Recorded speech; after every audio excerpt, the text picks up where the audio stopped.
That's what I'm saying, I spoke to. Maybe I wanna go home tonight. Yeah, because you know I need to come here and sing. St. Paul, It's around the corner. St. Paul, That's what you got 6:30. your Look nice. Thank you. 6:30, thanks. Come on around here and hear us sing. It's delicious. Yeah, but we're gonna sing. We got some good songsters. You think I talk about stuff? You do, you know. That's why I don't pay you any attention. Until I need to. Maybe I wanna go home tonight. Testing, Mike. testing 1, 2, testing 2, I told you, you need He something. getting ready, huh? You need some of that juice. testing.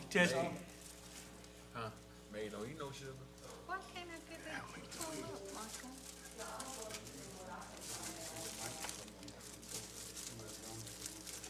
Why is it not dropping down?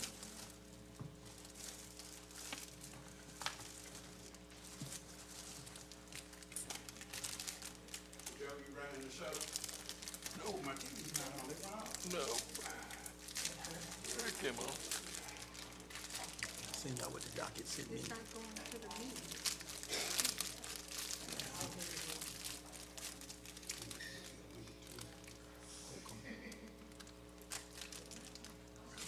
Hey, Tiger. Hey, I'm finna send you a text message. I got some guy that told me about some ditches need cut.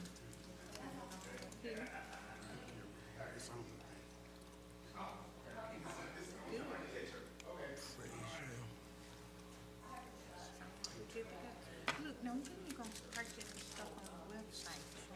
Get that first picture. I have to do it again. 'Cause when we turn to internet, our ISP is not connected to. Good evening. All right. So I have to use my TV's off. Enjoying the summer? No.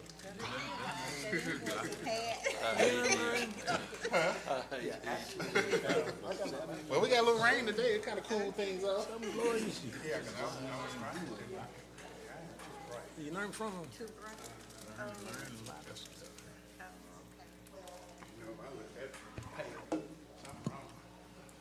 I think Councilman Brown. Hey, they gave me your packet, Glenn.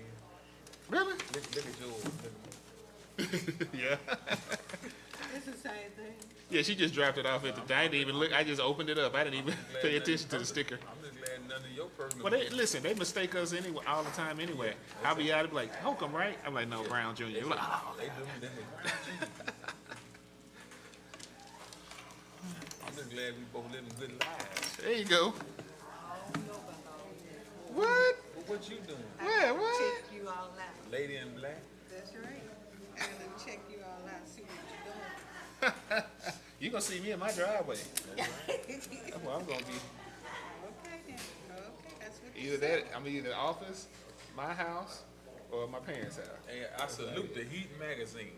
Heat on. The heat in the house. Heat magazine. Yeah, look, he live streaming from here and somewhere else right now. He in 2 different places right now. Heat magazine. Exactly. What's up, man? 2 tree fallers. The light pole just fell. I had to.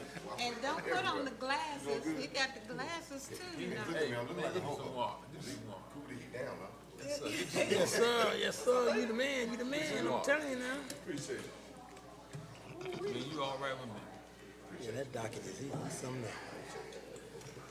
Gotta have the right news, not the bad news. You can't tell lies. Well, you gotta have the right. We're gonna give you some publishing rights. You the man. Some publishing rights. You're one man on it. You're gonna change. Yeah, y'all change. Congratulations, Well, you got some jet. Clerk Roberts, whenever some you're jet ready, I fuel think we in can that go ahead. car? 'Cause I don't have anything for Ways and Means, so we can go ahead and rush through that, and then that way, Councilmember Holcomb can get his report going, and then we Recording have in a, progress. have a public hearing at 5:30, so we can go ahead and roll into that. Okay. Alrighty, we ready? Yes, sir. All right. I'm going to call the Ways and Means Committee meeting to order. Today is July the 8th, 2025. It's approximately 5:21 p.m. I don't have anything directly on the agenda for Ways and Means. Does anyone have anything from the floor? No, sir, Mr. Chair. Okay. Councilmember Mays. No, sir. All right, so hearing no new business for Ways and Means, I'll entertain a motion to adjourn. Motion to adjourn. Second. All right, Ways and Means is adjourned.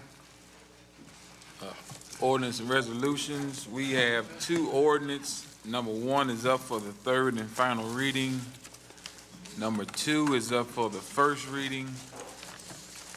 3, 4, and 5 are all resolutions. They will be completed on tonight.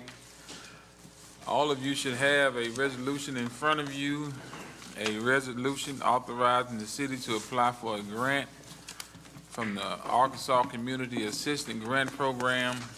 If added to the agenda, this would be agenda item number 6. Are there any questions regarding ordinance and resolutions?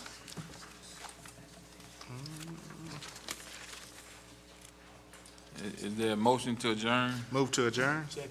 So moved. Hey, Mayor. Good. Did you get that business? Recording stopped.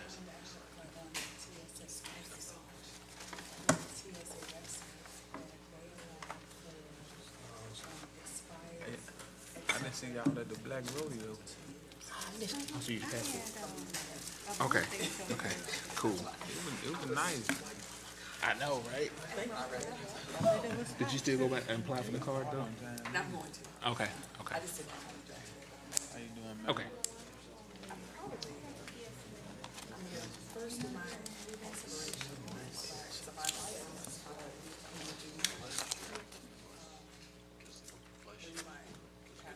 Yeah. That way, that. and then get a new. Yeah. Yeah, man, I'm pressed this.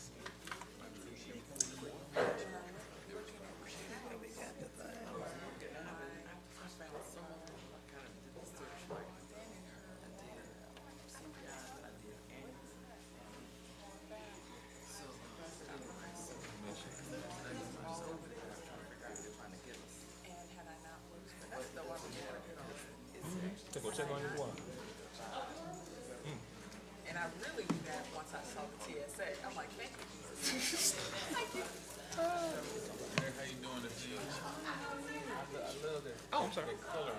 Thank you. It really like the skin tone. Thank you very much. Yeah, I'm loving orange right now. Good evening, Madam Mayor. How you doing? You called I did, and I started to call you all, but, because you received the copy of the information about the Hilliard, settlement.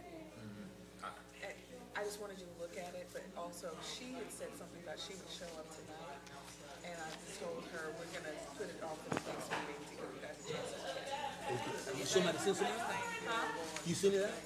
She sent it out, To, each one of you, Yeah, she did. you get it? I mean, I hadn't had but a I'll chance to resend look. it okay. to you. I'll probably text each one of you or Yeah, I saw that on the email. I hadn't had a chance to look. Somebody called. Got sick. well, I'm probably gonna call each one of you to give you some Hey, traveler. hello perspective that you might not get from just reading one time. Okay. Got 2 packets up here. Let's see. Ooh.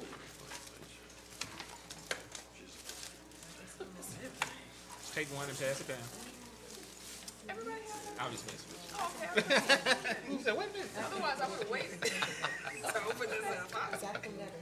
Okay. Oh, that's what that is. Two Okay. different, one is a eggshell white and the other is just a plain white. See, I know I had one on the 24th, the regular meeting. I think we met with June the Look, honey, I had to use that one that you gave me, and I used it even though they had me as public works, but I mean, public, health. But I used it, because I had to get it for road. Because they gave it those issues.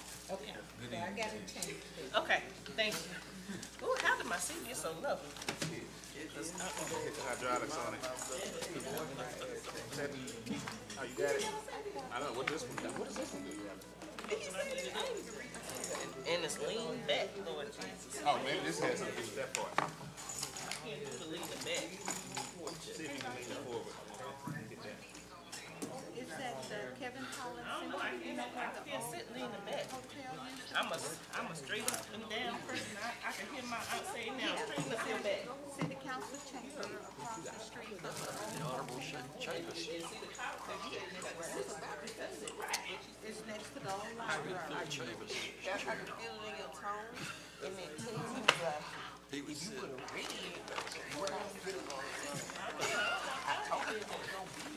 Next to the old library. You're across the street from the old Hotel Plaza.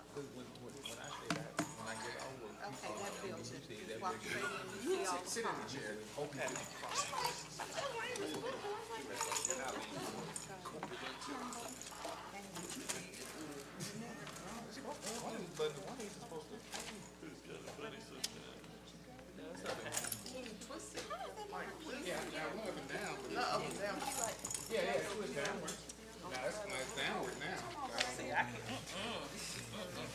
Miss Church, Miss, Dickens, you said, yeah. No, I don't touch nobody's chair. I ain't touching nobody's chair. I don't know who touched mine because it was perfect when I left.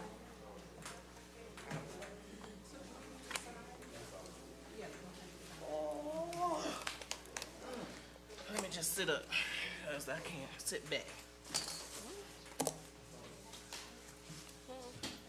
Hey, good evening.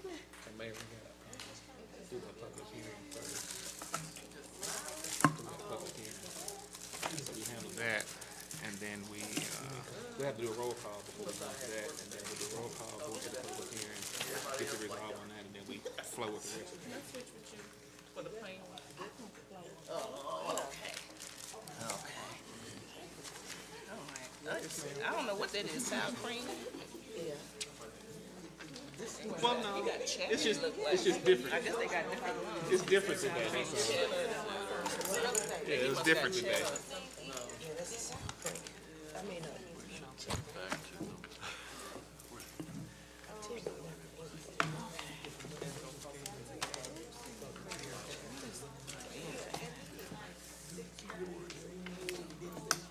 We're gonna be here. We gotta leave here and go straight over there. Jess no go?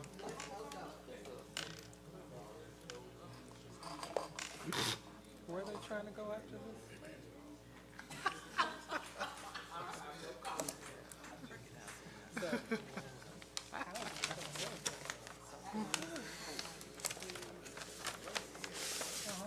You had a good day? It was good. It was What is the program for? they was yeah, until I was talking to Larry Mann. He said, well, I see you tonight. I said, tonight for what? Because it's normally on Monday. And I had a funeral Monday. So, one of my church members passed, and so I did the eulogy yesterday, so I didn't get no rest. So it was, my Monday was totally different than usual. So I feel so like somewhat out of whack. I know. I didn't realize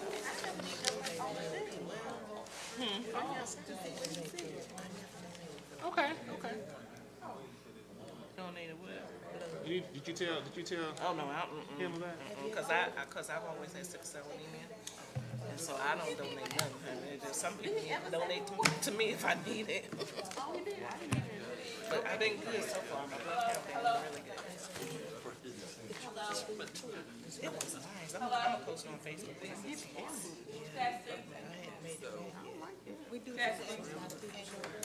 Huh? Okay. Good evening. We'll go ahead and call this meeting to order. Tonight's going to be a little bit different.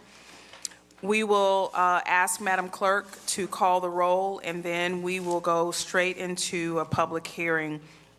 If you have a copy of the agenda, it's a public hearing on the denial request to rezone property in 2900 block of Ohio Street from R2 to R3. Madam Clerk, please call the roll. Councilmember Mays. Here. Councilmember Holcomb. Here. Councilmember Brown. here. Councilmember Lockett. Here. Councilmember Frazier. Here. Councilmember Brunson. Here. Councilmember Denton. Here. Councilmember Fails. Here. Thank you. And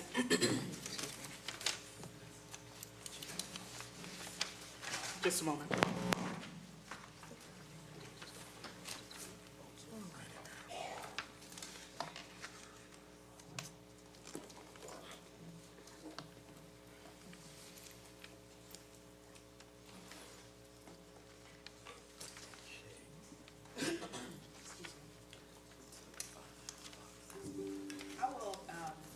Hello?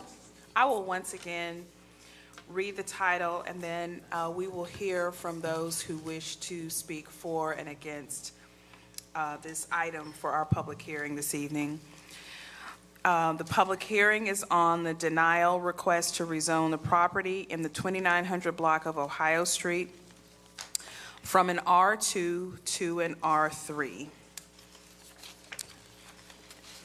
And I will first hear from anyone who would like to speak for. Okay. And ma'am, when you reach the podium, if you can just please give us your name and speak into the mic. Thank you so much. All right, good evening. Hear me good? Sure, and you have 3 minutes, and then afterward, if you will be available for any questions that any council members might have, we'd appreciate it. Yes, ma'am, thank you. Thank you. So my name is Candace Woodruff. I am with People First Partners, and we are really just here to explain and give understanding on why we want to go from R2 to R3. I believe everyone's aware of the challenges with housing in this wonderful city of Pine Bluff. So we are collaborating with the new St. Hurricane Church to make sure that we are able to provide housing not only to the community but to the church members and the community members to make sure that we can help the community with the environment that we're in. Housing, one of the things that was mentioned was that the streets were too narrow. Well, we think that whoever developed the city of Pine Bluff, that they wanted us to stay in buggies and horses forever, right? Nobody expanded the roads and did the things. So we understand the challenges that are with that, but that shouldn't stop us from making this place a great place to live. And how can you grow the community with nowhere to stay?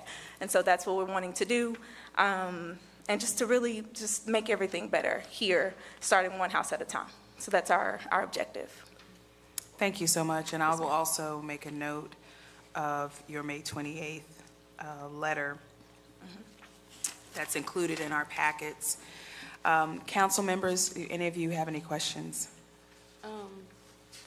Mayor, and I don't know if it can be a question or just a comment or feedback. Can we do any of that? Okay, Yes. So I just wanted to add that I appreciate you all coming and for the development and what you're trying to do in the city. I work for a nonprofit, and housing is our biggest issue. When I say biggest, I literally just got out of a meeting before I got here with Department of Human Services, and the challenges that we have with trying to find affordable housing in the city is heartbreaking. And we have so many people who need to find a place and don't have it. So I am for you all trying to build and develop housing in the city, not only because it's in my ward, but because we need it in the city. And I know that I was at the Planning Commission meeting when they talked about the narrow streets. And again, for me, that should not be a deterrent on where we build a house. Because, you know, I lived in that area where those houses are trying to be, where you're trying to develop. My grandmother lived on 31st and Florida Street. So I know exactly where you are trying to build and what, you know, what we did when a car comes, you stop and the other one go on by. You know, I know that sounds a little antiquated, but that's what we did. And it's definitely housing that's needed over there, and whatever you all can do to continue to help build up the city, I'm here to support that.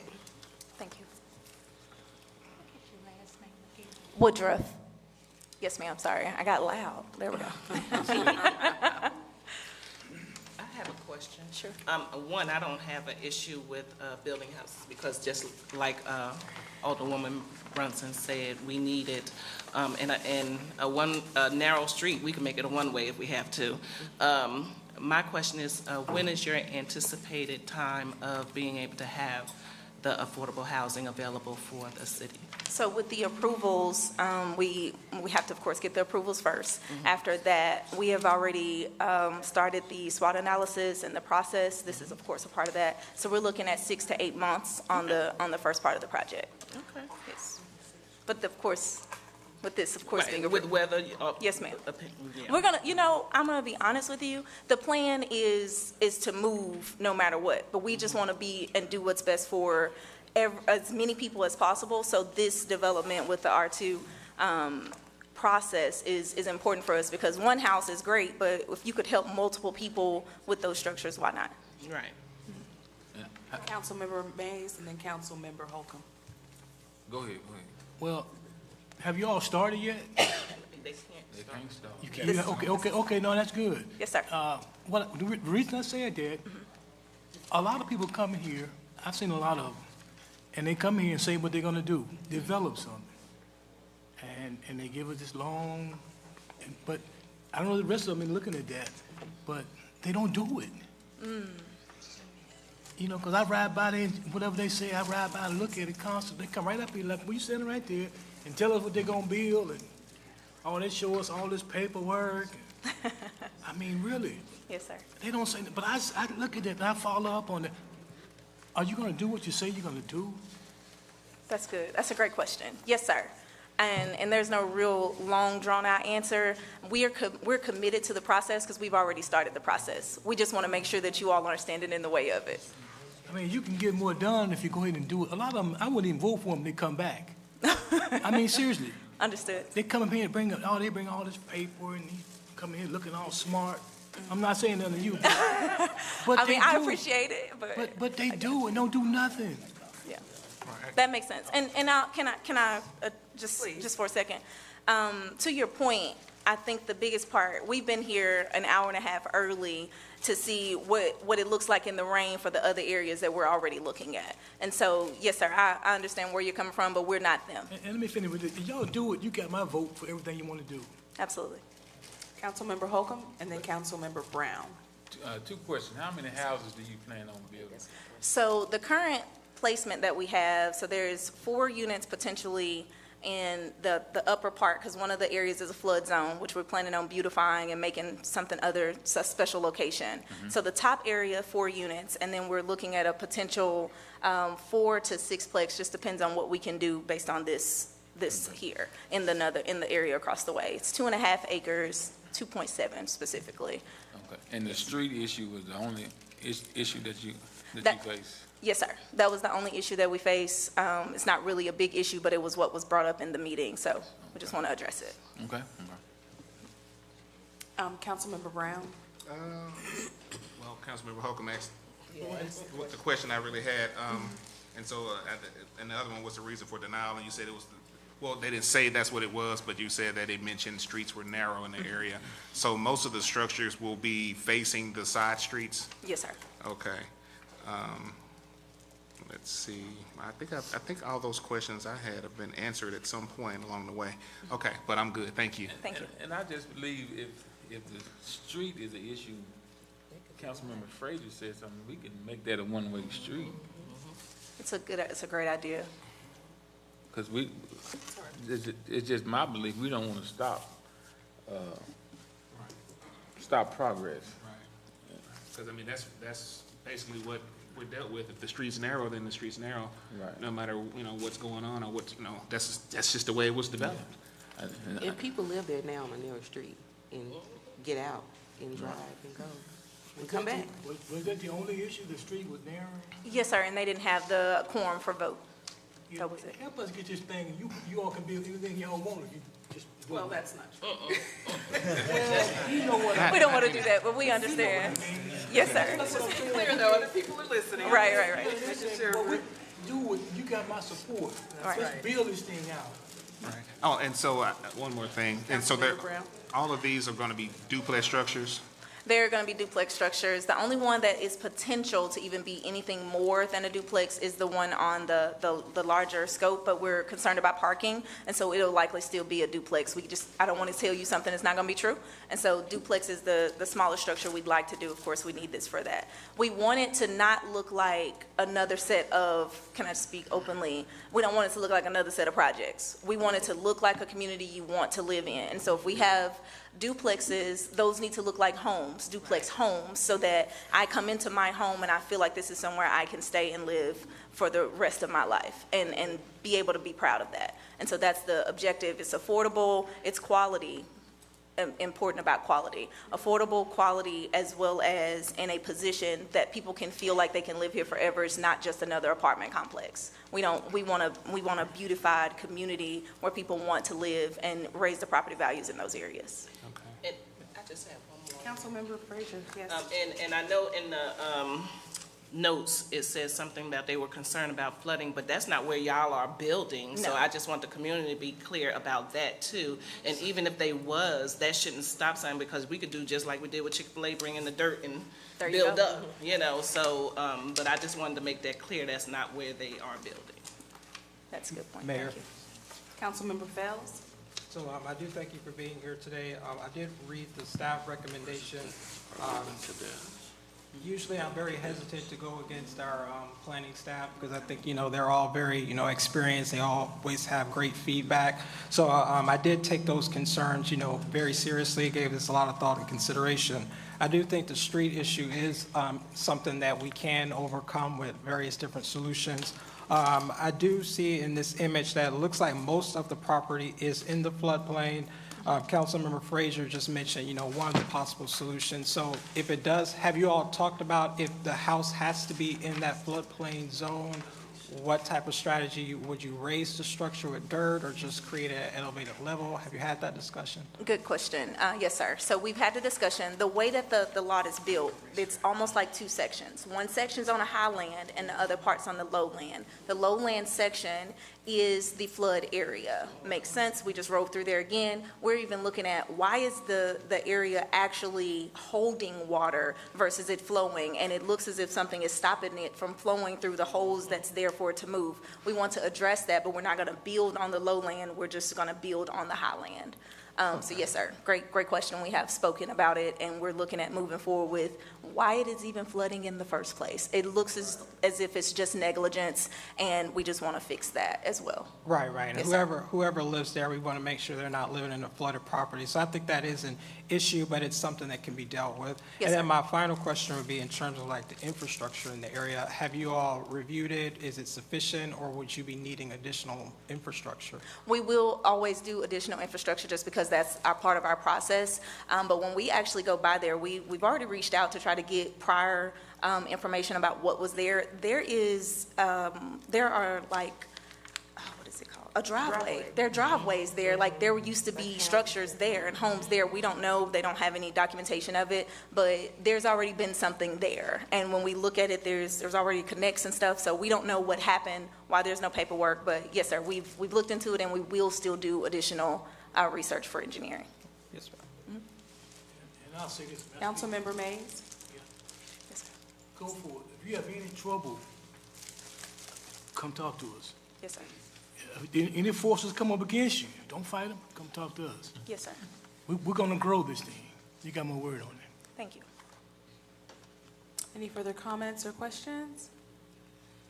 The only thing I would like to add is, it's just to reiterate that we're appreciative that you came before us and that you did not let one decision stop you. A lot of people aren't aware that if the Planning Commission makes a decision, and their decisions are based upon the existing code as it applies in a blanket fashion. And sometimes there are special circumstances that I think that the council can and should consider to determine if we operate outside of that code to foster and support development and the creation of housing and what you're trying to do. So I just want to commend you for that. And with no further comments or questions, I will entertain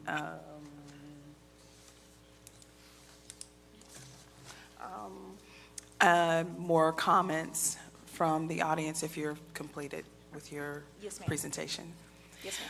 So next, if there are any comments against? Any more comments for?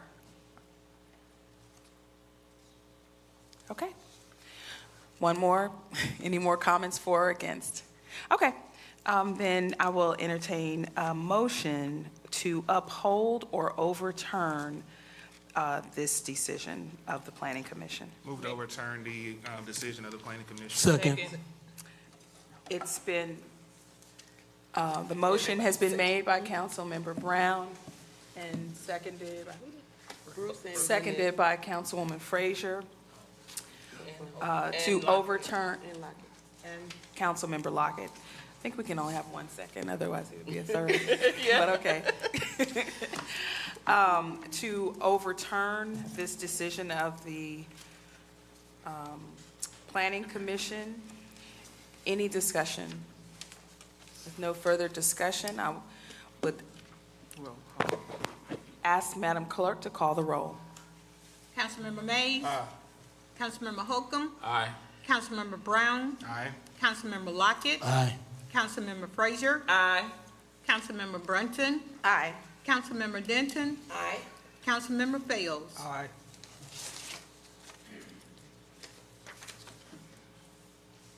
Okay. Unanimously, the motion passes.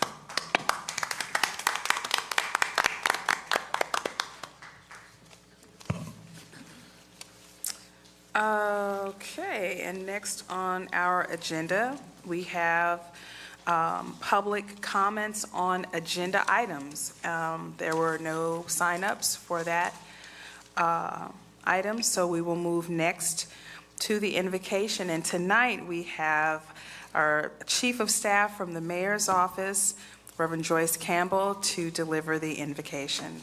We can all stand.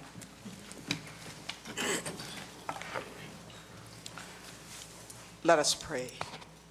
Eternal and sovereign God, we come before you with hearts full of gratitude for the opportunity to serve the people of Pine Bluff. We thank you for this city, for its history, its potential, and for all who call it home. As we gather for this meeting, we ask for your wisdom and guidance. Grant each council member clarity of thought, compassion in decision-making, and courage to act in the best interest of our community. Help us to learn more than we speak, listen more than we speak, to seek understanding over division, and to place unity above personal gain. We pray for the citizens of Pine Bluff, that you would strengthen our neighborhoods and our neighbors, protect our families, and uplift those in need. Bless our leaders, our employees, first responders, educators, and every person working for the betterment of our community. Let all that we do today be rooted in justice, guided by truth, and inspired by the hope of a brighter future for all. For together, Pine Bluff wins. In your name we pray humbly. Amen. And now we ask the cadets from Watson Chapel Junior ROTC to please lead us in the Pledge of Allegiance. On the count of three. 1, 2, 3.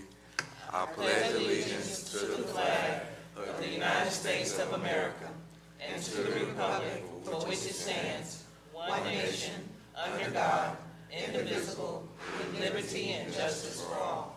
Thank you. Gentlemen, before you, can you tell us your names and your grade? Yes. Yes, ma'am. My name is Haywood King, and I'm in the 10th grade going to 11th. My name is Nathaniel Hull. I'm in the 11th grade going to the 12th. Thank you both so much.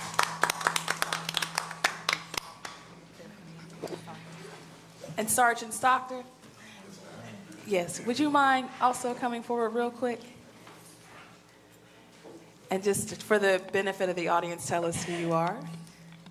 Good evening. I'm Sergeant First Class Retired Jimmy Stocker. I am the Army instructor for Watson Chapel. Thank you so much, Sergeant.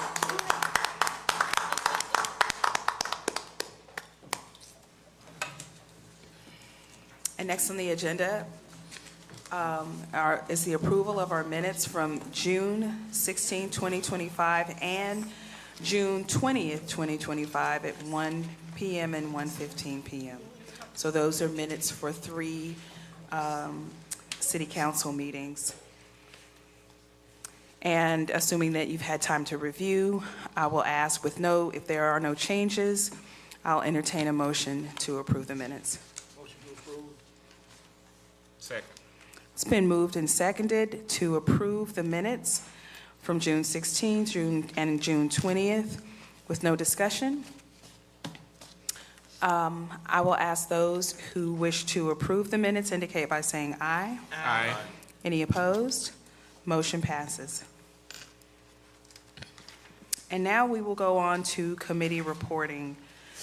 And we will begin first with Ways and Means. And I will ask Councilmember Brown to please deliver the report on Ways and Means. Thank you, Mayor. Ways and Means met just before this council meeting. We did not have any new items for Ways and Means, and so that meeting was immediately adjourned. But for all the council members, just keep in mind, we're going to try to have a Ways and Means budget meeting or an update. It's probably going to be next week. I'm going to get with the finance director so we can get a good date set for everybody that's here. Mayor, are you going to be available? I will be back in the office on Tuesday, so if we can arrange After for that Tuesday. anytime on Tuesday or after. Okay, so I'll get with the finance director. I think she has a few things that she has to do this week and maybe early next week, and so once we get everybody's scheduled on the same accord, then we'll get that meeting scheduled for everyone. And that concludes my report. Thank you very much, Councilmember Brown. Next, we will hear from Councilmember Holcomb, who will deliver the report on Ordinances and Resolutions Committee. Thank you, Mayor. We have 5 agenda items. Number 1 is up for the third and final reading. Number 2 is up for the first reading. 3, 4, and 5 are all resolutions. They will be completed on tonight. All of you should have a resolution in front of you. If added to the agenda, it would be agenda item number 6. It reads, a resolution authorizing the city to apply for a grant from the Arkansas Community Assistance Grant Program. I move that this resolution be added to the agenda. Second. It's been moved and seconded that, and it would be listed, that the resolution authorizing the city to apply for a grant from the Arkansas Community Assistance Grant Program be added to the agenda with no discussion. All those who approve for this item to be added to the agenda indicate by saying aye. Aye. Any opposed? Motion passes. If there's no further discussion, that concludes ordinance and resolution. Thank you, Councilmember Holcomb. Councilmember Frazier, will you please deliver the report on the Economic and Community Development Committee? Yes, Economic and Community Development has not met since the last city council meeting, but we will meet this Thursday at 11 a.m. at the Economic and Community Development office. Those that would like to attend, please see us then. And I did check with Economic and Community Development on project updates, and so Main Streetscape Project Phase 2 is 90% completed, grant signed with Arkansas Department of Transportation. The University Drive Streetscape Project is 65% completed. MLK Football and Soccer Field Project is 80% completed. Delta Rhythm and Bayou Wellness Park Projects, 75% completed. The Grant Street Multi-Trail Project construction has started, so you should see that happening. And then sewer projects, University Drive Project, 85% completed. Barracue Street Park Pavilion, 95% completed. ARP Homeless Project, acquisition of property has been completed. That is my report, Mayor. Thank you so much, Councilwoman Frazier. Councilwoman Denton, will you please deliver the report on Public Health and Welfare Committee? Good evening, Mayor. We did not meet on the 3rd because of the holiday, and I will get with the clerk's office to see if anything will be available this month for us to meet. If not, we'll meet the first Thursday in August. Thank you so much, Councilmember Denton. Councilmember Lockett, will you please deliver the report on the Public Works Committee? Thank you, Madam Mayor. The Public Works Committee met twice in the month of June. First, June 24th, we had a meeting at 1 o'clock. where we heard reports from the Street Department Director, Mr. Dockett, and he presented a list of needed equipment and upgrades and personnel requests, which I sent to you, Madam Mayor, and the council. So once you look at that, we'll see what we can do to assist him in the coming months as we budget for the street department. He also put forth to the committee a street striping machine. I've been having some problems with my internet on the phone here, but I'll submit that to you all most likely once the meeting is over so we can review that. I think he may have that, Madam Mayor, in his equipment budget, but it's a striping machine, and that's something that the citizens have been really calling for. I've gotten a whole bunch of requests for us to restripe certain streets and people complaining about not being able to navigate our streets because the striping is in need of restriping. So I'm going to send that to you, and Madam Mayor, I guess if one can look at that piece of equipment and Mr. Dockett's budget to see if that's something we can get in the short term. But For sure. okay, but his request is about $1.5 million worth of stuff. Well, I just said we could look at it. So that's the long term, man. wanted The to short clarify term, if we can get the striping machine, the long term is going to be the laundry list that he presented to the committee. So Yes. okay, so we'll look at that now. Miss Kennedy from Clean and Beautiful also put forth to the committee the cost estimate of those sites on Martha Mitchell that are no longer in the Clean and Beautiful budget. And I sent that to each council person and to Mr. Matthews, Madam Mayor, that he may get with you to see how we may address those Martha Mitchell sites that are no longer in the Clean and Beautiful budget, to see what the city can do to take them up, or see what we can do to get some way of addressing those sites. It's about 5 or 10 of them. It's quite a bit, and it's right there on a busy thoroughfare. So we're gonna have to put something together to see how we can maintain them. And if I could just add, so that has been on my radar, and just like you, I'm sure I've gotten a lot of feedback. People are happy. We're finally able to get the contract we needed in place to do the mowing for that area. And we do need beautification. I've also, and I'm sure everybody has heard from people about beautification around the city, and we've had really strong clean teams, and we get weekly updates from Judge Brown and his clean team, and they do a great job. I just want to say this publicly, and I would really love to work with Clean and Beautiful. I know that I have some appointments to make for that, and also work with you and your committee, because I think that we really need to look at that, as well as how we can create a plan and work with Clean and Beautiful as well as other groups, including our partnership with UAPB, to execute a full plan for the beautification of our entire city, not just downtown, not just Martha Mitchell, but really all over. I'm very interested in that, and we might be able to look to see how we can prioritize that with future funding, whether it's in our existing budget or possible funding measures that we're looking at, grant or tax. Okay, yeah. Right. Well, that concluded the reports for the June 24th meeting. And then on June 27th, the Public Works Committee had a special meeting to entertain the contracts for the Boys and Girls Club and their utilization of the old Merrill Center, which we now call the Pine Bluff Community Center. The committee forwarded a 5-year approval of the contract with the Boys and Girls Club, and it was forwarded to the council with a due pass.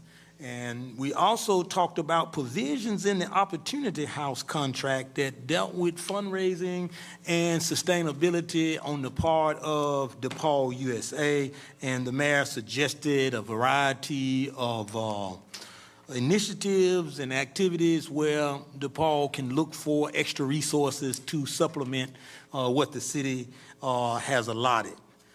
So both of those were sent to the council with a due pass. Madam Mayor, that concludes my report.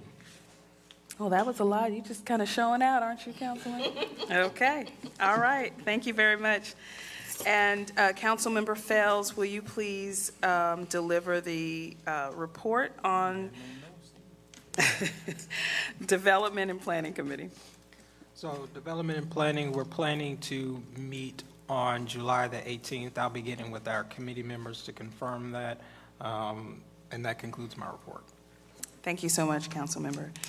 Councilmember Brunson, if you would please deliver your report on Traffic and Aviation Committee. Thank you, Mayor. Traffic and Aviation has not met since our last council meeting, but I do plan on scheduling one for the upcoming week, and I will send out those reminders or have the clerk to send them out to those who will be involved in it. Thank you. Thank you, Councilmember. Councilmember Holcomb, will you please report on the Administration Committee?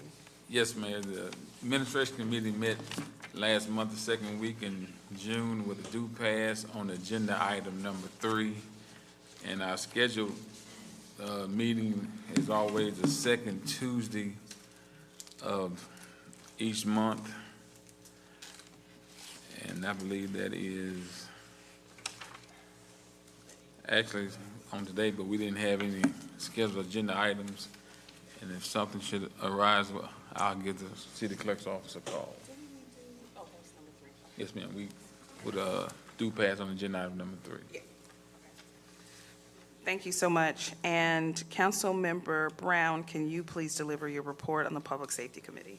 Yes, Mayor. Public safety has not met since our last council meeting. And I was wondering from the clerk, is tomorrow, because tomorrow will typically be the day that public safety would meet, but is tomorrow too short of notice? I don't think so. It's not? Okay.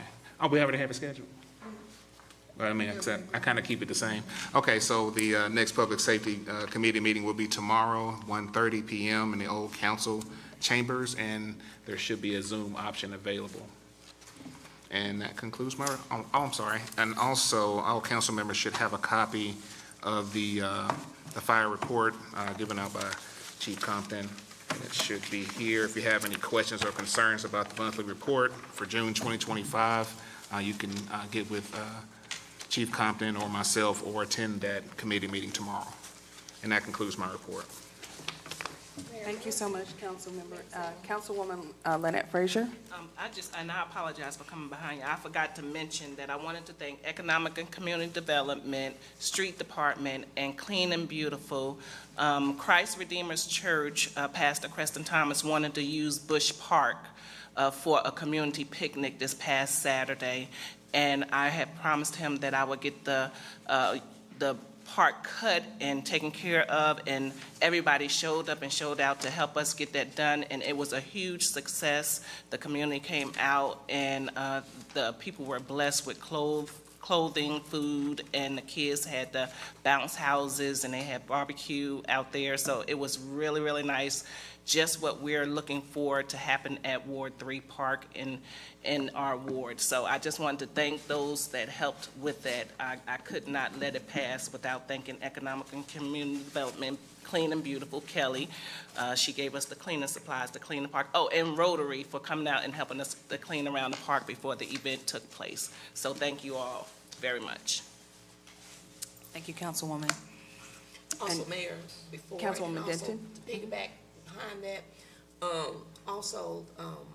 Parks and Recreation, they went around and cleaned the parks after the 4th, so we need to give Prudy Holman and her team a shout out. Yes. Yes. I got several calls, and it was a wonderful and successful event. So successful that there was fireworks and trash everywhere.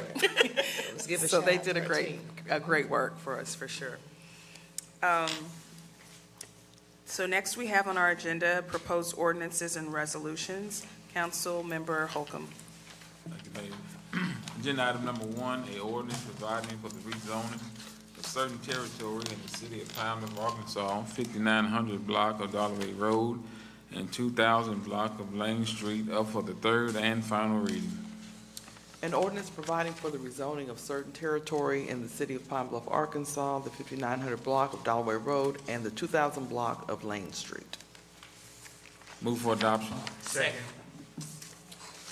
been moved and seconded that ordinance number 1 be adopted. Any discussion? No further discussion. All those who wish to vote for ordinance number 1, please indicate by saying aye. Aye. Any opposed? Motion passes. Agenda item number 2, an ordinance amending section 2-141 of the Code of Ordinances of the City of Pine Bluff, Arkansas, to authorize municipal government to make electronic payments and related purposes up for the first reading. Whereas the relentless advance of technology has resulted in many vendors and other entities requiring payment in electronic form, and whereas in order to continue to do business with these vendors or entities, it is necessary for municipal government to be authorized to pay them in a form which they will accept. And whereas ACA 1459-105E authorizes a municipality to make electronic payments when authorized by ordinance passed by the governing body and pursuant to policies and procedures compliant with state law and regulations. Now therefore be it ordained by the City Council of the City of Pine Bluff, Arkansas, Section 1, that Section 2-141 of the Code of Ordinances of the City of Pine Bluff, Arkansas is amended as follows. Designate the current section as subsection A and add a new subsection B to provide the departments, agencies, boards, and commissions of the City of Pine Bluff are authorized to make payment for goods and services to a vendor or other entity in electronic form pursuant to a policy and procedures adopted by the city pertaining to said payments and consistent with the requirements of state law, Arkansas law. Section 2, the city treasurer, city clerk, and finance director are directed to craft the required policy and procedures for making electronic payments and to ensure that state and local rules regarding record keeping and record retention are kept. Section 3, all ordinances or parts of ordinances in conflict with this ordinance are repealed to the extent of the conflict. Section 4, this ordinance being of a general or permanent nature, the clerk will ensure it is published in compliance with Arkansas law. Section 5, the ordinance takes effect on the 31st day after its approval. Place it on the calendar.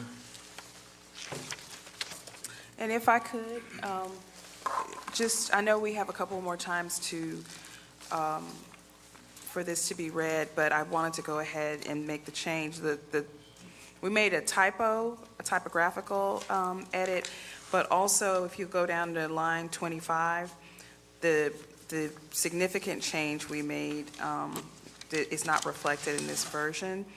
And so on line 25, departments, agencies, and boards and commissions of the should be stricken so that reads the City of Pine Bluff, and then scratch R and put is authorized to make payment for goods. And that would address the concern that the clerk had, so that there would not be a misunderstanding that individual departments are necessarily given authorization that they don't already have. So we know that boards and commissions already have the authority to make payments. What we don't want is for departments through this language to operate outside of the process we have. And we agreed on this change, and so I will entertain a motion for this amendment if we could. I just had a question before we do that. And so Yes. you said, what are we striking in 25? So on line 25, you're going to strike departments to the, departments, agencies, boards, and commissions of the, so that instead it would read, the City of Pine Bluff is authorized to make payment. First, and then as a part of this measure, you have a committee comprised of the clerk, finance director, and treasurer who will subsequently outline the specific rules and regs in terms of how this process will take place. And this flexibility will allow us to make changes once we put Tyler Technologies in place without having to come back and do a whole nother ordinance, if that makes sense. And I thank you for doing that, because that was actually a concern of ours. Yes, you sure did. You did voice that as well. Okay. So you said line 25? Here. So this is how. Oh. Where is it? Right, I'm showing you. Okay. So you would strike this. So for the city of Pine Bluff. See, the thing about it is, I think we need to make sure that this is in order before we start paying bills. Because this is a lot of money that we deal with, and if we just start paying bills, I never did support this. Because I wanted to be in place a lot more. I mean, you got millions of dollars, and they gonna let them put it on the computer, pretty much do it? No. It's gonna be electronic. Let me so let me Mayor clarify. Flowers, Mayor Flowers, point of order or question. Since this is only on the first reading, are we supposed to be discussing this, or do we need to enter a discussion period? Only thing I really want to do is make the amendment to it so that in the future, there will be a reading and discussion of the ordinance as it is intended. Right, That's all. yeah, I'm fine with that. I was just saying, because Thank you for that point of order, yeah. discussion was about to break out. He's right, but it's still the first Okay, reading. so if it's And just the not first, Councilman, if, we're trying to make it right. So if this is the first reading, that I do appreciate that point of order. So I will entertain a motion to make the aforementioned changes. I move that we make the changes that was requested for the ordinance. Second. Strike. It's been moved and seconded that the ordinance number 2 be amended as just previously discussed, to strike departments to the on line 25 and to change are to is on line 26. Any discussion? With no discussion, all of those wishing to vote for the amendment that I just laid out for ordinance number 2 indicate by saying aye. Aye. Any opposed? No. Motion passes. No. Agenda item number 3, a resolution creating the position of purchaser within the Finance Department of the City of Pine Bluff, Arkansas. Whereas to promote savings, efficiency, and transparency in the city's procurement process, it is desired to create the position of purchaser within the Finance Department of the city. Now therefore be it resolved by the City Council of the City of Pine Bluff, Arkansas, Section 1, there is hereby created the position of purchaser within the Finance Department of the City of Pine Bluff, Arkansas. The purchaser will serve under the supervision of the Finance Director. The essential duties and responsibilities required, qualifications, education, and experience are set forth in the attached job description, which is incorporated by reference. Section 2, the starting salary for the position is $50,750 per annum, which shall be paid from the personnel budget appropriated for the Finance Department. Move for adoption. Second. It's been moved and seconded that resolution number 3 be adopted. Any discussion? Councilwoman Frazier. First, I have no problem with having a purchaser. Second, I did go back and listen to the administration committee meeting minutes. Third, we had a purchaser previously, and there were so many issues. So I definitely want to make sure that this time around that we're clear on the position and what the purchaser does or does not have the authority to do versus what the department head has the authority to do or not do, because it was so much conflict that we ended up eliminating that position. And so, but I do know that we need a purchaser, okay? My only other concern is that in that meeting that you had for the administration committee meeting, we said that this was going to be budgeted for 2026. I just request that we make an correction or addition to put into this resolution that it will be budgeted for 2026. Is that a motion? Yes. I'll second. It's been moved and seconded that the resolution number 3 will be amended to reflect that the position is being approved for the 2026 budget. Any discussion? All those in agreement for the amendment, aforementioned amendment, indicate by saying aye. Aye. Any opposed? Motion passes. Any further discussion, questions, comments regarding resolution number 3 as amended? No. With no further discussion, I will entertain a motion to pass resolution number 3 as amended. Second. Who made the motion? Oh, I'll make the motion. Okay. It's been moved and seconded that resolution number 3 be approved as amended. Any discussion? With no further discussion, all those wishing to vote for resolution number 3 as amended indicate by saying aye. Aye. Any opposed? Resolution number 3 as amended passes. Agenda item number 4, a resolution authorizing the mayor to execute a performance contract with the Boys and Girls Club of Jefferson County for providing services to youth of Pine Bluff through operation of recreational and education programs benefiting the youth and the public. Whereas the Boys and Girls Club of Jefferson County provides services to the boys and girls of Pine Bluff, Arkansas by operating recreational and educational programs which benefit both the youth served by improving their quality of life and the community at large through the reduction of juvenile crime. And whereas the city desires that the club provide the services outlined in the attached 4 pages performance contract for which it brings unique experience and capabilities which the city does not itself possess to benefit the use of the community. And whereas the consideration, terms, and conditions of the performance contract have been reviewed by the council and found to be in the best interest of the city. Now therefore be it resolved by the City Council of the City of Pine Bluff, Arkansas, Section 1, that the mayor is authorized to execute the attached 4-page performance contract with the Boys and Girls Club of Jefferson County for the consideration, terms, and other conditions contained therein.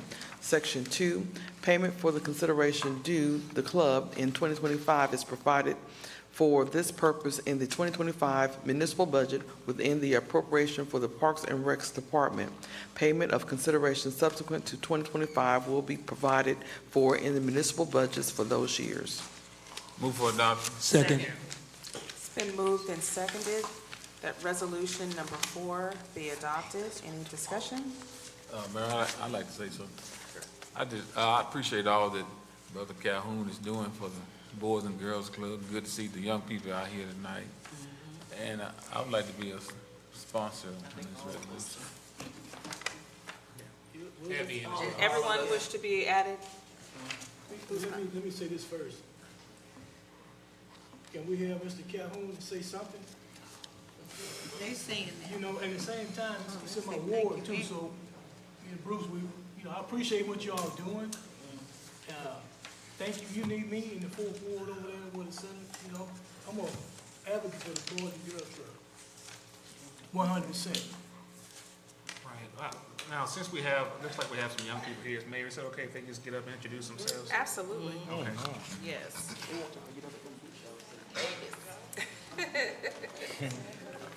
Man, you got your own sign.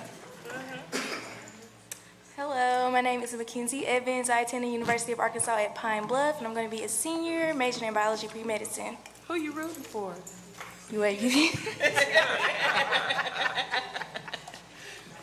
Hi, my name is Christopher Goodrum III. I also attend the University of Arkansas at Pine Bluff. I'm also in my 4th year.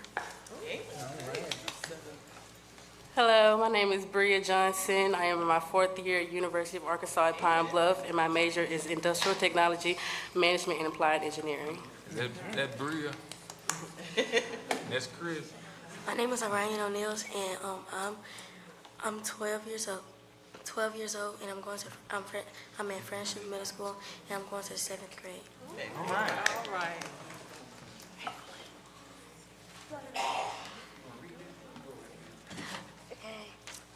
My name is Evelyn DeShazer, and my letter says, I really love our community center because it's fun and it makes me feel safe.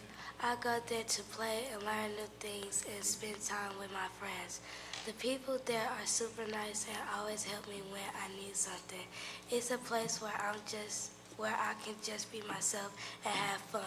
I'm really thankful for everything the center does for us. Thank you, Boys and Girls Club, Mayor, and City Council.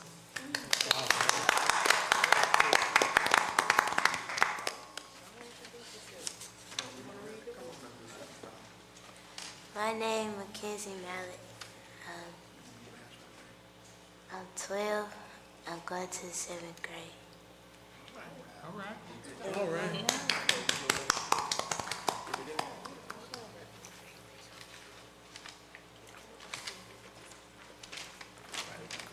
And this is my note. I really appreciate our community center because it's like a second home to me. It's a place where I feel safe, supported, and connected with others. I've made great memories there, whether it's through sports, after-school program, or just spending time with friends. The staff is always kind and welcoming, and being there helps me stay active and positive. I truly love the community center and all that it offers. I hope it stays open so others can keep experiencing the same joy and support that I have. It means so much to me and to so many other kids in our community. Thank you, Mayor, City Councilman, Boys and Girls Club.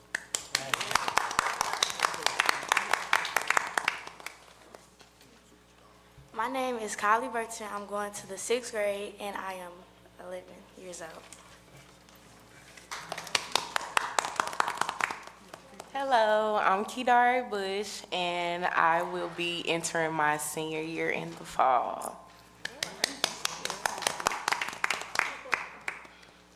Good evening, City Council.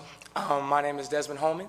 I do attend the University of Arkansas at Pine Bluff, and this is my 2nd year on the campus, and I major in music education. All right. Yes.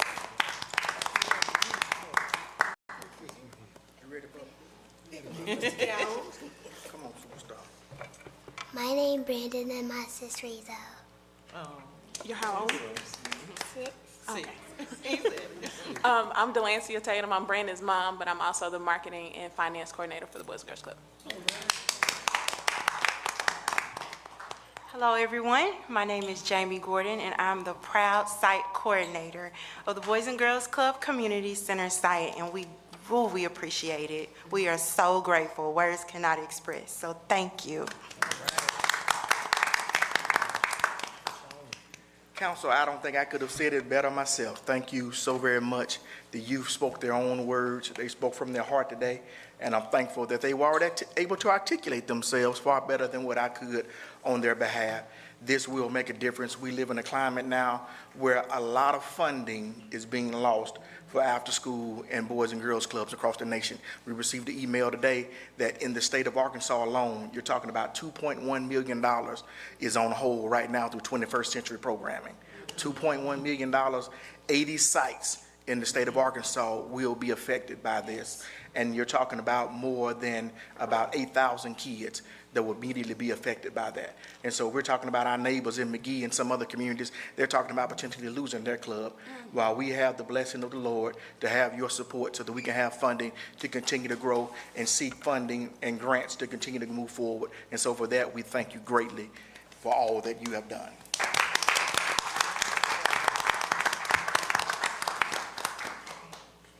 Yes, sir. I'm sorry.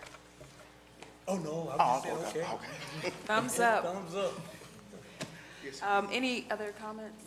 Councilwoman Frazier. And I don't know, I need to ask the lawyer if I need to excuse myself, because I am the proud board member of the Boys and Girls Club, and I'm so proud of what everything that you all do, and I'm enjoying the things that I'm learning about the club and the Boys and Girls Club across America through the training and stuff that we are going through. So I thank you, but I just wanted to see if I needed to excuse myself from the vote since I'm on the board. That's, okay.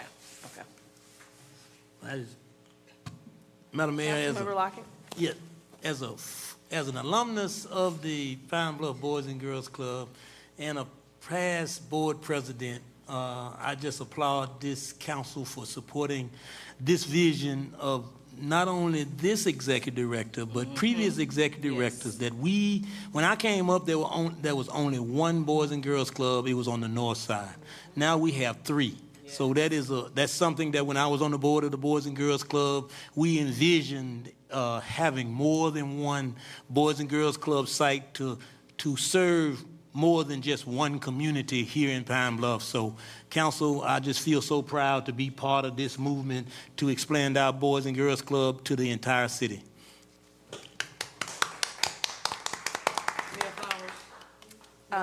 Clerk Roberts? Well, Mayor and Council, while you're tooting your own horns, let me toot mine. I am a former executive director of the Pine Bluff Boys and Girls Club, and I certainly hope that you're standing on the foundations that I have left as well and continue to build. And I just say, go, go, go, go. All right.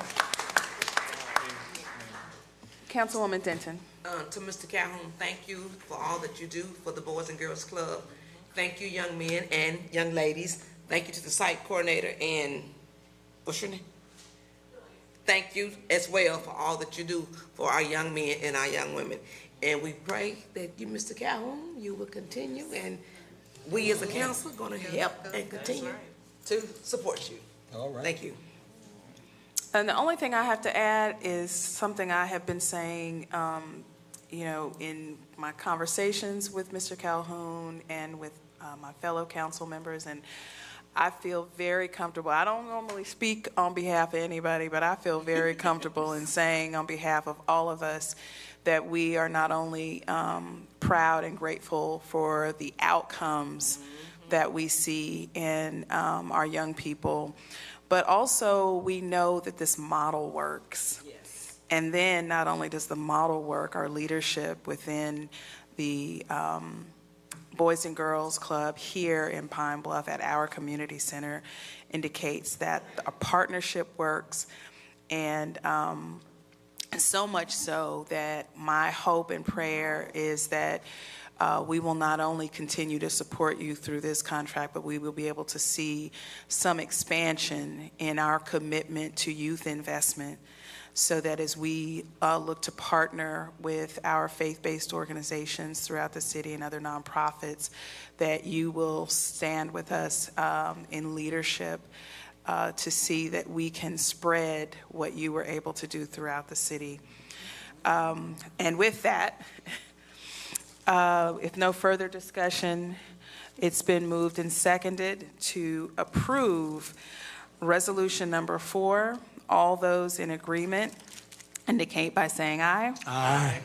Any opposed? With one abstinence, or abstention, excuse me. Resolution number 4, as amended, is approved.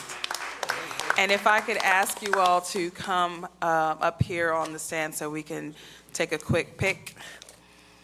And I would like to invite council members who wish to stand with us. I know that everyone is super supportive.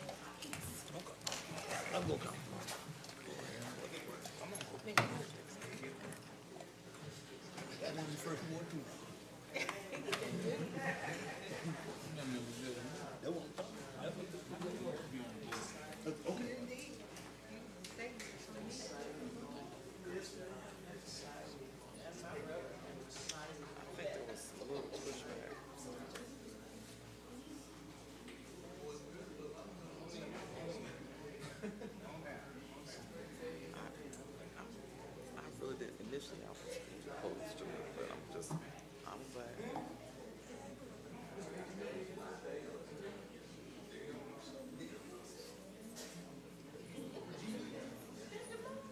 Seems like they just seem like they're doing something.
All right, bro Calhoun. Anytime, bro Calhoun. Anytime. Hey, hold. About 5 minutes. See that sweater, y'all? Yeah, It look nice, ain't it? yeah. I'm at step in the game. Okay. It do look nice, don't it? Yeah. It look nice on me. Yeah, it will look nice on it. That's what a Calhoun got.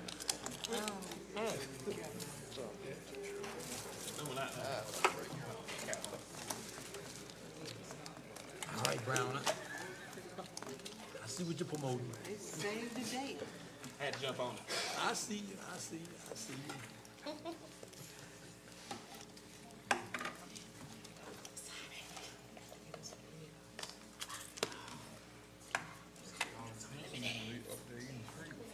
You got me started. Go ahead there. Go ahead, Madam Mayor.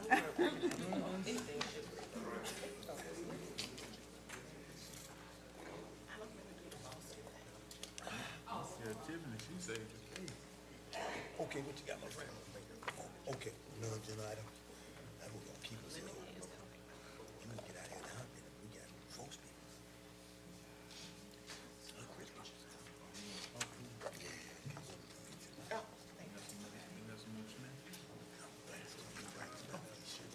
Okay.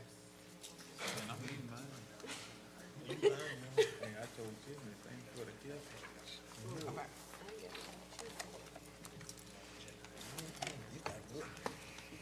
Okay. We got number 5 and 6. You ready for me? Mayor? Yes. Agenda item number 5, a resolution waiving competitive bidding and authorizing the mayor to enter into an agreement with DePaul USA Incorporated to continue its operation with the Opportunity House. Whereas pursuant to Resolution Number 4759, a resolution authorizing the mayor to sign a document with an agreement with DePaul USA Incorporated to operate the Opportunity House adopted February 5th, 2024, the mayor entered into said agreement on or about April 7, 2024, which has since expired. DePaul USA Incorporated continues to operate the facility as a holdover from said agreement. And whereas the city desires to enter into a new agreement with DePaul USA to continue to operate the Opportunity House based on its familiarity and experience with the facility. And whereas because competitive bidding for these services cannot secure comparable familiarity and expertise at an equal or better price, engaging in competitive bidding would be impractical. And whereas Arkansas Code Section 1428303B2B permits a municipality by resolution to waive competitive bidding when doing so would not be feasible or practical.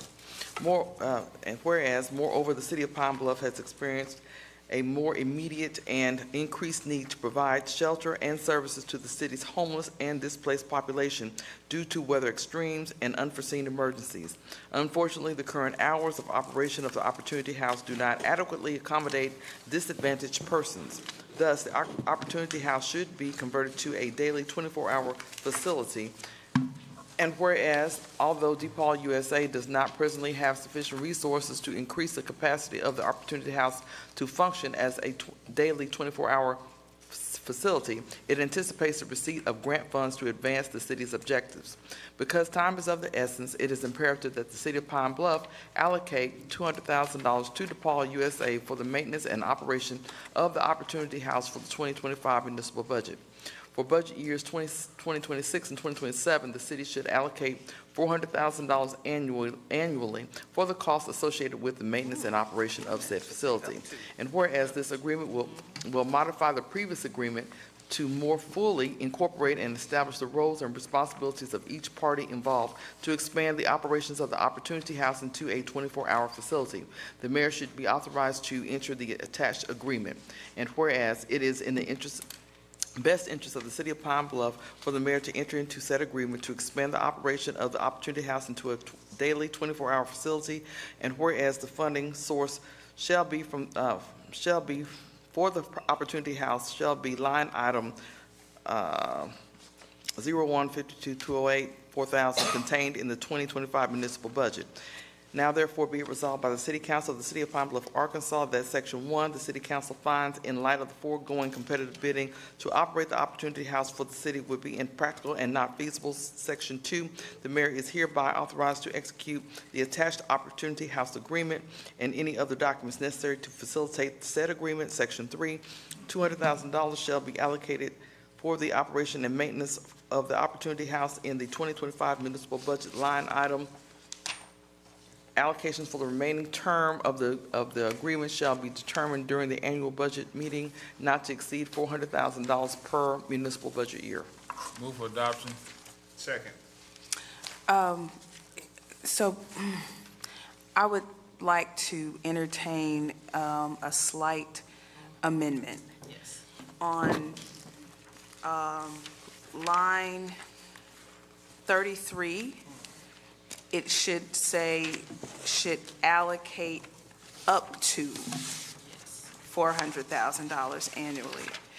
And I'm making this, that's not to say that the commitment is not there at all, but people listening should know, just as the leadership with DePaul and Opportunity House, as well as the council knows, we are not just throwing money at Opportunity House or this problem. What we aim to do is make sure that there's sustainability. We're sharing resources and partnering to make sure that the fundraising that takes place over the next couple of years will sustain Opportunity House beyond this next 2 years after this. So that's very critical, because any other funding that they receive will offset the amount of money that is dictated by this agreement. So I will entertain a motion to make that change. I move that we accept the change on line 33 for up to $400,000. Second. It's been moved and seconded that the amendment be made to line 33 as aforementioned. Any discussion? With Mayor, who keeps up with this? So we know when the change is, the money is there. So, and I'm not sure if you were in that meeting, so I apologize. That we will, as a part of this agreement, and that's contained in the agreement that's attached, we will receive monthly, Chief, monthly reports, and we will be working very closely with them. We will also, those reports will not only be indicative of the activities and outcomes, but also the fundraising. There will be a fundraising plan, and we will work alongside them with our own grant writer to ensure that we're taking advantage of every fundraising opportunity. So it's, again, and I appreciate that question, because we're not just overseeing, we'll be working very closely with Opportunity House to make sure that they have the resources they need now and moving forward. Any further questions? Yes, so that's 400,000 per year? Up to. Up to. I mean, if you. So if we help them newer grants, let's say, for example, in 2026 in the amount of 350,000, then we're giving 50,000 that year. Mm-hmm. Do you see what I'm saying? I'm saying this here, from here on out, as me being senior alderman, can I get a copy of some of this? You got a copy right there, and you've been getting the copy just like everybody else. Well, Promise you that. I just got this copy here. No, you got that copy last week. Wednesday. When they Just like released every it. week. That was in your packet. Yes. But, you know, And we fully discussed this probably for In the about an committee. hour at the subcommittee. And I'm not saying that to be argumentative. I just want you and everyone to know that we have been fully transparent and have been working on this since the beginning of the year, for sure. Any further question? Just one. Councilmember Lockett? For the record, Madam Mayor, we've already adjusted the line item to include the $200,000 that we are allocating for this contract? Because I think we moved money in the carryover? Correct. Okay, so there's no need for a budget adjustment because the line item has already been adjusted? Right. But, so it's not just the budget adjustment, we're also approving the agreement and the extension of the agreement, because the initial agreement ended in April. Oh, yeah, I'm just for the record, just Oh, stating okay. that, I got you you. know, that we are re-upping a contract that expired in April, and I take it that we've been continuing without a contract Yes. since April, and this just ratifies the fact that we now have a contract in place that takes us through 27. And with some very, I think, stringent but very helpful parameters around this. Like, so it's not just we're giving money. And the big, I think, prize for the community is that we will go from a day shelter to a 24-hour facility that will provide wraparound services. So we're very excited about that. Mayor, Councilmember Brown. can you add me on as a sponsor, please? Me too. Does everyone wish to be added? Yes. Put me in, Coach. Anyone not wish to be added? Okay, so we'll, Madam Mayor, Councilmember Fells. are we still in the discussion for the amendment or the general resolution? Because I have a question about the general contract. We're just, we have not voted on the amendment, so just, we're still on the amendment. Did we get a motion and a second on that? I thought we did. We did, but I don't think we voted because Councilmember Mays had a question. So with no further discussion, I'll ask for those who are in support for the amendment as stated, indicate by saying aye. Aye. Any opposed? Okay, any further discussion on resolution number 5 as amended? Yes, ma'am. Councilmember Fells. So, as always, I applaud, your team, your administration, and the other council members for supporting this Opportunity House and making this a 24-hour shelter. We really need it, especially after the Salvation Army reduced some of its operations. On page 7, it looks like the contractor, it says the contractor shall be responsible for the repair and maintenance of the major components of the facility, including but not limited to the roof, foundation, heat pumps, septic systems, electrical, plumbing systems, pavement. And then it also says they should be responsible for preventive maintenance. Now, usually when they're, in effect, they're leasing out our building, and usually, the leaser is in charge of, like those major maintenance issues. And whoever's leasing out the facility, they just do things like the utilities. So I do see they will be responsible for like their telephone, Wi-Fi bills, things like that. I'm okay with that. But I do think that since we own the building, this should be taken on by the city. I would be interested to know what the other council members might think. Could I touch on that really quick before you all engage in discussion? So we've taken the last several months to sort of see where we are, and that's something that we came to understand is that we have been in the last year and a half and still currently cover grounds maintenance. Anytime there's an issue, our maintenance helps make the repair. We've had to, I believe before I came in, Mayor Washington got the central heat and air, got the air conditioning unit repaired. And the bottom line is they don't have any money. They don't have any money to do that. And since we own the building, we want to make sure that it's properly maintained until such time that they have the resources, particularly consistent, sustainable resources, to make appropriate repairs. And the reason we saw that and the reason that we did not make any changes to that is because basically at this point we're trying to stand them up as a full-time 24-hour facility. And one thing that we did, and I think we talked about this in the committee meeting, that we said is that the terms of the contract will not continue after this contract without a new ordinance.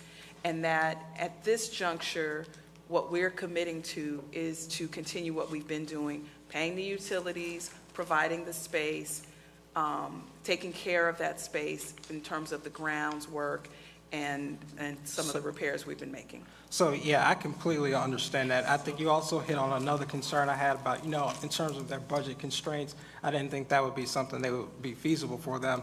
But my thing is I understand we might have some type of verbal agreement or arrangement with them, but I just think that if the city is taking on the major repairs, we need to just go ahead and amend the contract to include that, because at the end of the day, legally, the only thing that matters is what's included in this contract. So if that's an arrangement that we're all comfortable with, would it be an issue with us going ahead to amend this language on page 7 to say the city shall be responsible?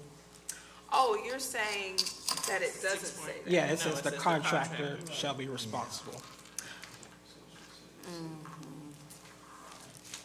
I see. Okay, I was hearing that differently. I agree. Are you making a motion? Yeah, so I make a motion that on page 7 in section 6.03, where it says facility maintenance, that the language be amended to say, wherever the language says that the contractor shall be responsible for repair and maintenance, that all those references be changed to the city. Second.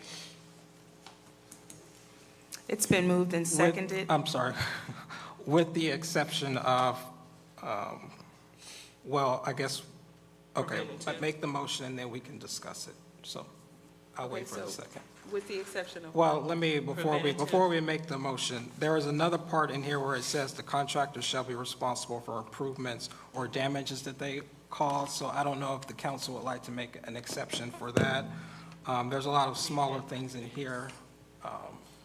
So we can either do the city's responsible for everything, or the city does major repair, and then we have a few exceptions, whatever you all prefer. You're on page 7. Page 7. So I guess, the goal is to, for them to, I guess, be at a point where they can sustain on their own? Is that the goal? Yes. Okay, so I don't know if we want to change this. Even if the city did step in and help them out, I think the ultimate goal is for them to be able to take care of it on their own. All right? And I agree with that. I guess, so let's say this. This is pretty well, and Madam City Attorney, if you could clarify, those terms that are indicated in this contract are the terms that we've been operating on for over a year, correct?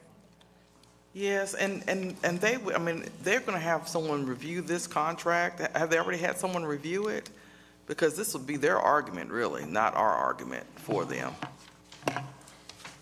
I believe that Carol Miles and Chris Taylor, Carol Miles is the fund developer for DePaul USA, and Chris Taylor is the executive director for Opportunity House here.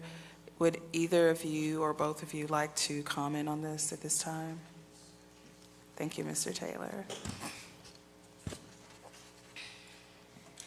Y'all just had to turn this into a long meeting. Well, they should have been up in the first place. They wrote the contract. Having us out here and everything that you all are doing. A little bit closer. Do I sound better now? Yes. Okay.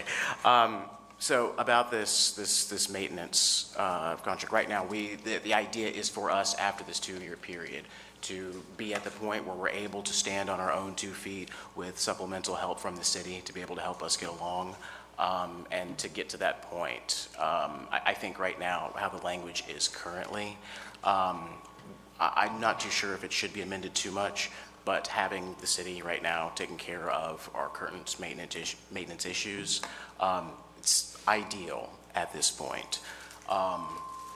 But can I ask you a quick question? Yes, of course. Because I know that there have been some significant repairs made and very consistent support as it relates to the facility, to the extent that I don't think that DePaul Opportunity House has paid any money for grounds, for utility, for the facility itself. Not at this point. Or any repairs. No, not So the when repairs. you've had those repairs, and if this was the language that was in the contract we were under, what has been the practice when you, for example, needed the air conditioning repaired. How did Yes. you approach that? So how we approach that, we would contact one of the HVAC's repair units here in the town. We'd normally go with Pine Bluff Heating and Air. After receiving an assessment of whatever the issue may be, for instance, let's say one of our air units is out, we take that assessment and pass it over to economic and development, community and development. And from there, at that point, the repairs are out of our hands, and that's where Michael Gilliard is the one who takes over on a lot of our maintenance, like he does for various other city projects.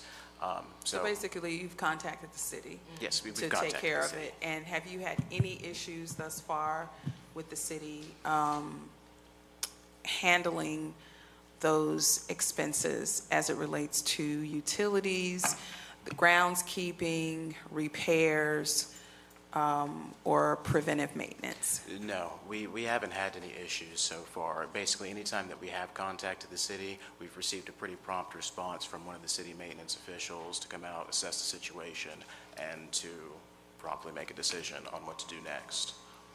So this is, as we've talked about this, let me make this quick point.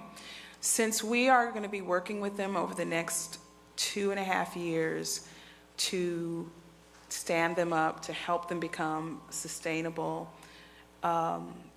let's say that Ms. Miles and our city resources helps them to, and that's not to say they can't do it on their own, but let's say we really help to make a super strong fundraising effort through grants and a fundraising event. And let's say from that, they raise, $600,000, which is over the amount that we pay in support. Do we want the language in the contract to mean that if then there is a $50,000 repair, that we would then have to pay it versus them being able to pay it with the funds that they have? I would ask us to consider that. Councilmember Lockett, then Councilmember Fails. Yes, Madam Mayor, I share with Councilmember Fails that it's a heavy lift when you do Ruth Foundation. I think the language should be more like the contractor and the city shall share the responsibility for the repair and maintenance of major components of the facility, because the facility is about 100 years old. I mean, it's not a new building. So I think we may want to come back with an articulation agreement on how we should do repairs in light of maybe doing fundraising relative to a repair, I don't know what we would call it, reserve amount. So if we did a fundraiser and raised $100,000 to put in a repair budget, that in the case of something repair, because even though we're increasing the budget by $200,000, if they have a major roof or foundation issue, it could eat up that money in no time. And that's what I'm saying, that a building like such, it wouldn't be uncommon for, say, HVAC or roof or foundation to be pretty excessive. Would not a major roofing issue more than likely be covered by insurance? That's what I'm saying. If we put the word share, we can make that determination based on that. What I'm saying is, if we leave the language as such, and there's a major repair, the city can say that you signed an agreement that says that you will be responsible for major maintenance. So I think in light of something catastrophic, that if we put in the language that and that's what we've been doing thus far, is sharing in the maintenance. There's no sharing. We've been doing it all. And we've been doing it all with the language as is. Right now, the language holds them, the contractor, responsible. And I guess, and I didn't really think about it because I know what we've been already doing. But as we've been having this conversation, I would feel very uncomfortable placing the city responsible for any of this when we are already taking care of it, and we're pledging up to $1 million over the next 2.5 years while we assist in helping to raise money. I think we've been a really strong partner acting in good faith in any expenses, as you've just heard from the director, that have come up, has been taken care of by the city in good faith, from AC repairs to groundskeeping to utilities to preventive maintenance. Sometimes our maintenance over at City Hall goes over there to help with things. So I think that if we change it so that we are legally bound to share expenses, when we really want to get to a point where they have, are raising enough funding support to maybe be able to take care of these items themselves and do a very small lease, you know, if they had it like that. I don't know, but I think we already do it, and I know that we're not looking to change that. As a matter of fact, we're here tonight to express support so that we can provide them whatever they need if they didn't raise a dime. We're already doing it. So, Madam Mayor, I think just to keep it simple, I think, like you said, the city, we have been taking care of the maintenance. John, our maintenance director, he's always over there, so I don't think that's the issue. I just think, you know, in the legal world, it doesn't matter what the arrangements are. All that matters is what's on paper. So I would just continue with that original motion that all references to the contractor in section 6.03 being responsible for maintenance, that should be changed to the city whenever this contract is signed. That would be my motion. I just don't, I just don't agree with it. You want to put the city, Because the building is owned by the city of Pine Bluff. So if there's a major roofing issue that requires a repair, and DePaul USA doesn't have the funds, I mean, they're gonna come back to the city anyway. Which to they've been request the doing. money. But my point is, usually whenever you have someone leasing out your building, But it's not a lease. They don't have a lease. But this is still the city's building, and they're operating out of the building. So I believe that we should be responsible for the repair and maintenance, major repair and maintenance issues over the building. Unless we turned over the building fully to DePaul, it's still, because within 2 years, there may be another occupant in the building and it would still be ours. So I just think we should be responsible for major repair.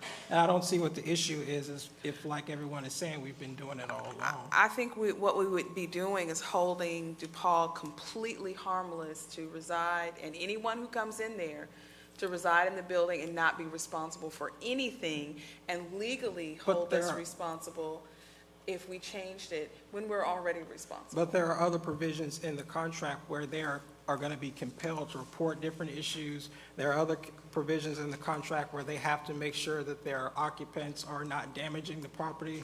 And there's even lined out procedures in this for if there is an issue, you report it to city maintenance, blah, blah, blah, and it goes up the chain. I just think it sounds like we're already doing one thing. This change would just solidify that in the contract.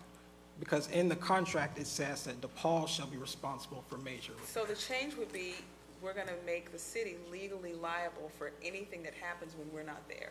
The change is that the city shall be responsible for repair and maintenance of major components, such as roof, foundation, heat pumps, septic systems, and things of that nature. That's what it says. So, who's the landlord? They should be responsible. Councilwoman Frazier. I can see both sides, and really that's the whole point of a contract, but even on the business side of it, I have a friend right now that is in a building that's not theirs, and the person told them that they're responsible for the heating and the HVAC and everything else. So it really is up to us to decide how we want to have this contract, and if there's a lot of back and forth about how we need to do this, maybe we need to take a closer look at this. But it can be the responsibility of the person that's in the building, or it could be the responsibility of the city, or it could be the responsibility of a shared responsibility.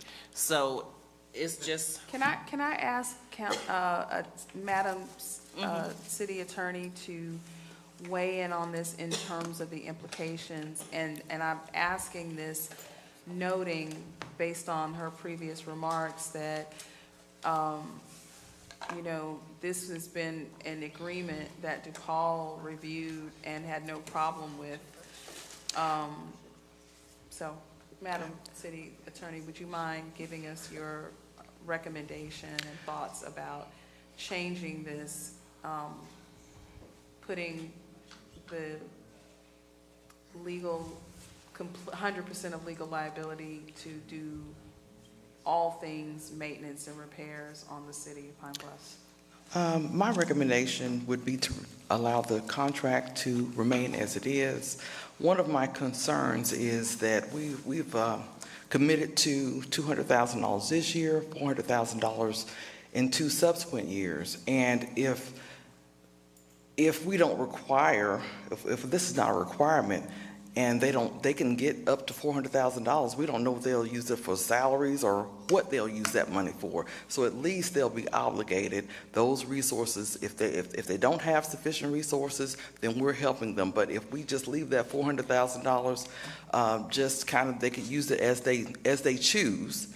I think that there's really no motivation to make any repairs to the building, make any repairs or do any maintenance to the building. I think it's been working well the way we've been doing it thus far. The city understands that we have a vested interest in that building, and I don't think, and we're all in agreement that we need to maintain our facility. So I think that, and also as it relates to the roofing, as we stated, it's our building. The insurance will cover catastrophic damages to the building. So at this point, I think we should allow the contract to remain as it is. And Mayor, and if you go to page 8, it does say promptly report the need for any maintenance or repair required to the premises by submitting the proper request to the mayor and City of Pine Bluff Maintenance Director. So that's still giving us responsibility. So we could really leave it as it is. Councilmember Fells. I didn't have any additional party stated at all. I guess I would add one thing. The $400,000 or whatever the annual allocation is, I believe all of that is itemized, so it's not like we're just giving them a blank check. They have to spend it for specific things, and I don't know if any of that is allocated towards maintenance issues. If any of that allocation is going towards maintenance or it's set aside for maintenance, then okay, that would possibly make sense, but I don't think we're specifying that a part of that allocation has to go to maintenance. So I just think the contract needs to reflect what the practice is, and that'll be my final comment on that. May I say this? Councilmember Mays? I think the contract should have already been settled. We shouldn't even got this far with it. It was. This is the contract we're working under currently. Yeah, but we shouldn't even got to this far. It should go back on the table, start over, or either start where we stopped at, you know? Because things are gonna continue to happen. And the maintenance cost is gonna constantly go up. So it's gonna eat up the money that's there. Any further comment? I think we've heard the opinion of the city attorney. I think we should follow the legal advice that she's given us. Right. I agree. With no further discussion, it's been moved and seconded to adopt resolution number 5. All those in agreement for adoption, please indicate by saying aye. Aye. Any opposed? Motion passes. Agenda item number 6, a resolution authorizing the city to apply for a grant. I'm sorry, real quick. Can I interrupt real quick? Yes, because I know we heard from Chris Taylor, and I believe Ms. Miles is in the back. Is that you? No, where it? Can y'all stand up? I want everyone to see you, and you know, contracts and all this stuff can be hairy. We've had a lot of meetings, and the thing that I want to point out is that the reason that the city of Pine Bluff is standing in support of Opportunity House is not just because of the need, but They have done an amazing job with what they have so far in assisting people who have needed services, who have needed shelter. And they've not only done it in the day service fashion, they have helped people find their way back home and find permanent housing, access resources, whether it's disability funds, health care.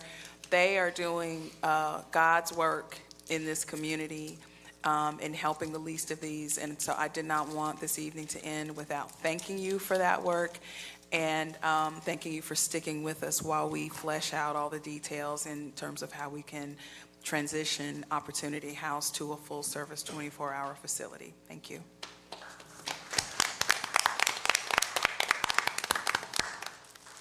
Okay, thank you. Agenda item number 6, a resolution authorizing the city to apply for a grant from the Arkansas Community Assistance Grant Program. Whereas the state of Arkansas has created the Arkansas Community Grant Assistance Grant Program, which is designed to provide funding for eligible community and economic development projects, with application for a grant being due by July 31st, 2025. And whereas this program allows eligible applicants to apply for up to $1.5 million per fiscal year for a single community or economic development project, with the full list of eligible applicants and projects available online under Arkansas Community Assistance Grants Programs. And whereas the funding through the the Community Assistance Grant Program can be used for a range of community and economic development projects, including but not limited to renovations, new constructions, new equipment, and additions to publicly owned buildings such as health care facilities, child care facilities, community centers, senior or youth centers, libraries, museums, emergency shelters, and recycling centers. 2, renovations to new constructions, new equipment, or add additions to municipal buildings such as courthouses or courthouse annexes, city halls, police stations, fire stations, sheriff's offices, county fairs, and city or county jails. 3, renovations to new construction, new equipment, or additions to parks and other publicly owned recreational facilities such as baseball and softball fields, landscape and or beautification projects, park and picnic areas, and jogging and walking trails. 4, the purchase of a new building or land related to the project. 5, construction, renovation, or general improvements of public riding facilities and public rodeos. 6, training expenses related to workforce development.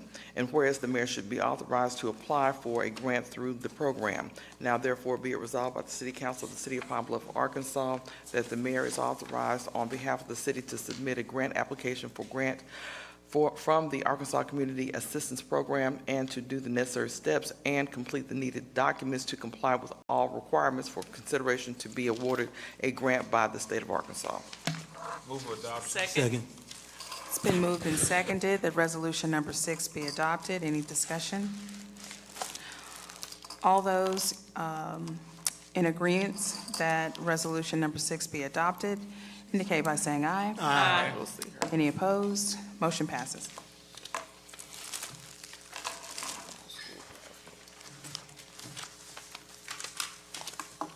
Okay. And next on the agenda are our announcements for July 8th. First item, Pine Bluff Boots and Badges Blood Drive will be held at City Hall on Wednesday, July 9th, from 10 a.m. to 3 p.m. Look for the Bloodmobile. Donors receive a Boots and Badges t-shirt. For more information, call 877-340-8777. Item number 2, House of Bread Deliverance Church, 10th Annual Youth Fun Day, Saturday, July 19th, 2025, 1 p.m. to 4 p.m. Free entry, free food, fun activities, door prizes. Children must be present to receive a backpack. 1501 West 2nd Avenue, Pine Bluff, Arkansas, 71601. For more information, contact Apostle St. Mary Harris, 870-850-6565. Item number 3, The City of Pine Bluff will hold a free dump day to discard various items. The event will be held from 6 a.m. to 2 p.m. July 12th at Heston Stadium. Residents may bring appliances, couches, desks, filing cabinets, nightstands, shelving, bookcases, recliners, headboards, box springs, carpet, shelves, and changing tables, according to the city's Facebook page. The event won't accept electronics, medical waste, hazardous waste, dead animals, contractor material, or trash. Item number 4. Art Times 3 has several upcoming events and exhibitions. The 2025 Rosenwig exhibition is accepting entries from Mid-South artists until July 18th, featuring traditional and digital art forms.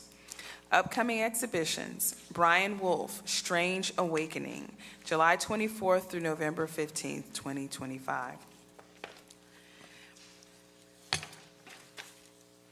And finally, Second Saturday Family Fun Day is free and open to the public. The Art Times 3 campus's Second Saturday Family Fun Day program offers monthly hands-on arts and science activities in which visitors create art, complete science projects, or perform dance, music, or theater. Activities complement current art or science exhibitions. Activities are free and led by visiting artists, local art educators, and staff. Mayor, I have one more announcement. Please. Okay, the Arts and Science Center, they're having their Live at 5 this Friday, July 11th, from 5 to 7 p.m., and the Platinum Hits will be the band there on Friday. It's $10 for members and $15 for non-members, ages 21 and up, and it's complimentary alcoholic beverages and non-alcoholic beverages. So just wanted to let you all know that as well. What was the time? From 5 to 7 p.m. Thank you. Okay. And now I will adjourn and we will go right into public comments, non-agenda items. The first person on the list to speak for 2 minutes is Kathy Majeska. And it doesn't look like she's here. I didn't see her at all, so perhaps we'll see her next meeting. Next is Dominique Aziz. Then on the list is Crystal Green. And then finally, Corey Blunt. And it looks like we have been graced with Director Chris Robinson as well.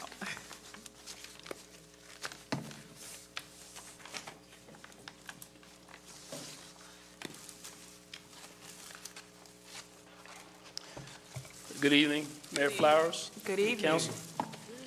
It's a great day to be a Golden Lion. Every day. Who are you rooting for? Well, I'm Chris Robinson, Director of Athletics, University of Arkansas at Pine Bluff. I have Corey Blunt here, Director of Advancement, Assistant AD for Advancement and Outreach for Athletic Department. I also have Associate Director Camille Stokes for Strategic Communication. And we're thankful to be here today, to be before you to talk about aligning in a partnership. I am not from Pine Bluff, Arkansas. I've left several times and came back. And our goal is to make more people do the same. We're here in alignment to talk about how we can strategically work together to bring more people to Pine Bluff, Arkansas, interaction here, to buy gas, buy food, stay at hotels, eventually stay. So I want to talk about partnering with our student athletes that we have currently, partnering to bring more student athletes here. And you've seen over the past year, we get a lot of comments about homecoming, but how do we spread that throughout the entire year? Our goal, our mission is to put Pine Bluff in the best possible light that we possibly can. We've been able to do more with less, We will continue to strive, and there's a lot of things we don't have, but we focus on what we do have, and how do we maximize that opportunity. Over this past year, all of our programs, all of our teams have over 3.0 GPA. All of them. We're probably in the, thank you. We're on the low tier end of budgets across the conference, yet you see we still compete. You notice our track athlete just went to finish number 3 in the nation. Our golf team, number 1, national champions. Our baseball team had more wins than we've done since 2002 with the budget that we have. And that's why we focus on what we have and not what we don't have. And so today we want to see how can we expand upon that and continue to share what we have here in Pine Bluff, Arkansas, that light that we share. And again, within our conference, there's no other program to have the unique, I guess, demographic that we have, being the only school in the state that offers what we offer in the conference. Everyone else has to share.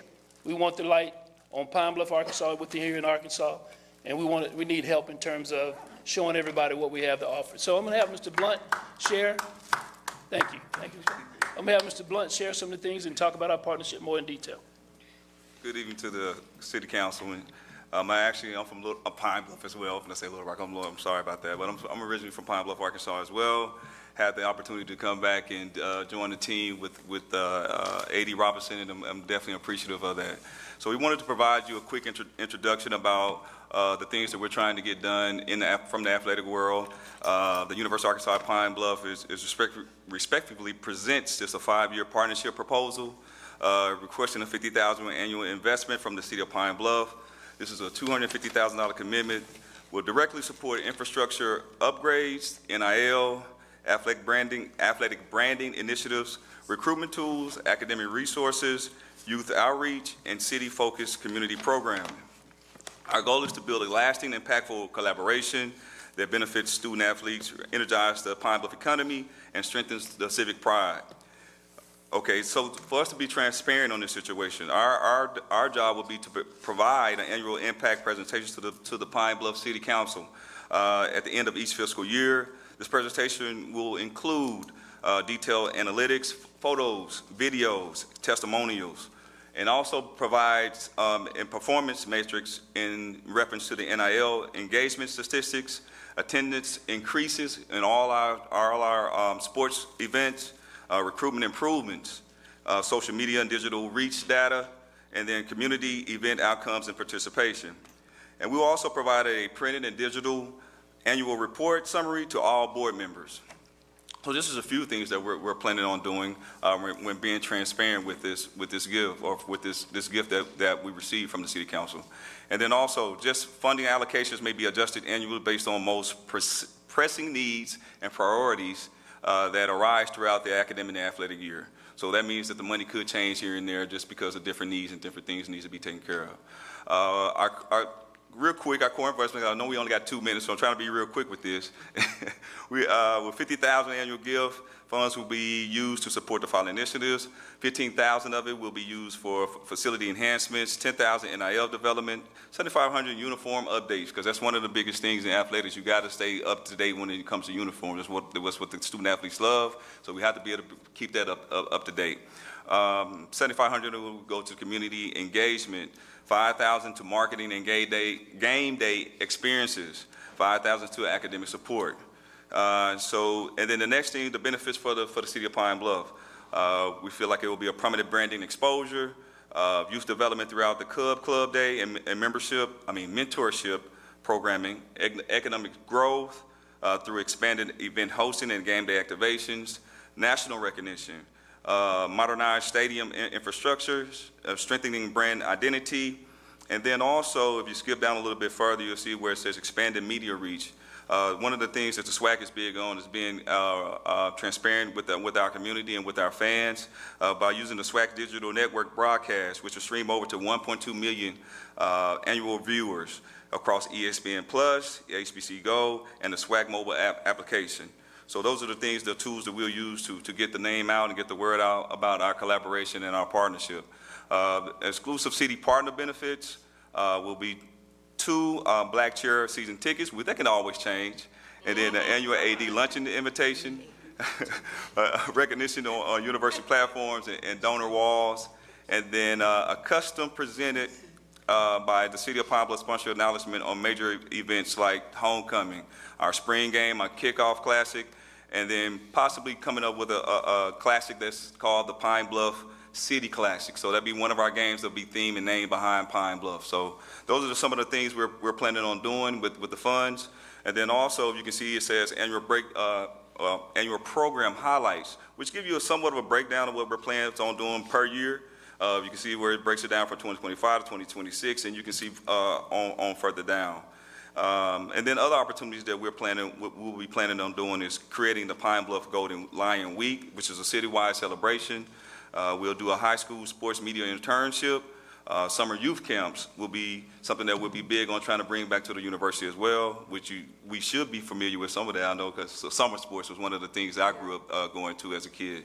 And then a permanent student-athlete media studio for NIL production and storytelling. So with this, the city recognition would also, which I already mentioned, the 2 black chairs and the annual invitation to the directors mentioned, to the directors luncheon, and Brandon on live stream, press releases, team gear, and recognition on digital screens and donor boards. This is a powerful opportunity to invest in our future, not just through athletics, but through education, branding, civic engagement, and pride. With the $50,000 annual investment, the City of Pine Bluff becomes a true partner in the story of every UAPB athlete who competes, graduates, and becomes a leader. Each year, we will return with real results, analytics, progress updates, community impact stories, and the next step goals. Let's build, let's grow, let's win together. One team, one roar. And I'll close it out with a couple of things. One thing, Corey mentioned NIL. One thing we want to do with NIL and collaboration, we talked about our student athletes, all of them being over 3.0. If you haven't had the opportunity to interact with them, I would admonish that you do. And we would like to partner, whether it's 2 or 4, through NIL programs, that they team up with you and be an advocate and spokesperson for you and what you're doing. I just watch and observe all the things you're doing within the city, and they can be spokespersons for you, and you can select those student athletes that do that. And part of the reason we're here today, too, is, if you guys are aware, back on June 6th, there was a House settlement case that changed the whole scope of the NCAA Division I athletics across the board. There was a ruling by a judge that allowed colleges to pay students directly now. And we know we're not going to be in that game with them to match. They allowed them to pay up to $20.5 million per year directly to student athletes within the athletic program. It's going to rise up to $32 million. So we've been affected by that in a lot of ways. We lost a couple of women basketball players. Each one of us going $70,000 to Alabama, $70,000 to Ole Miss, $70,000 to Texas Tech. Lost some men basketball players. We lost a football player to Oklahoma for $30,000 a month. We know we're not going to measure that. Then the young man that just came third in the SWAC just went to the Razorbacks for $60,000. The point is, again, we're doing more with less, but we're going to focus on what we have. Mr. Stokes and his team does a great job of putting things out there, but we're going to expand upon that and continue to focus and do the things we need to do. The NCAA also changed for the football team to offer up to 105 football scholarships. Now, in our entire athletic department, we only have 128. But we're going to continue to focus on what we have with those 128. We're going to take it to new heights. We're going to continue to represent the city of Pine Bluff, Jefferson County, to the best. And we're going to call it Title Town.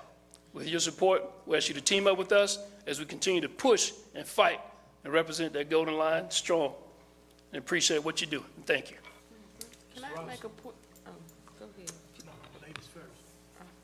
Councilwoman. Oh, okay. I just wanted to first just say thanks, and I commend you all for bringing this to the council.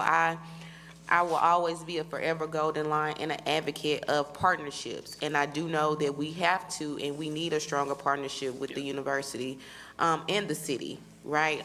That's been something that is needed and is necessary. So I know this is a lot of information, but I'm always gonna do whatever way any way I can support to make this work I will do that because we need to make our presence known, and we need to make sure that we're building and closing that gap between the city and the university, because we are stronger together when we work together.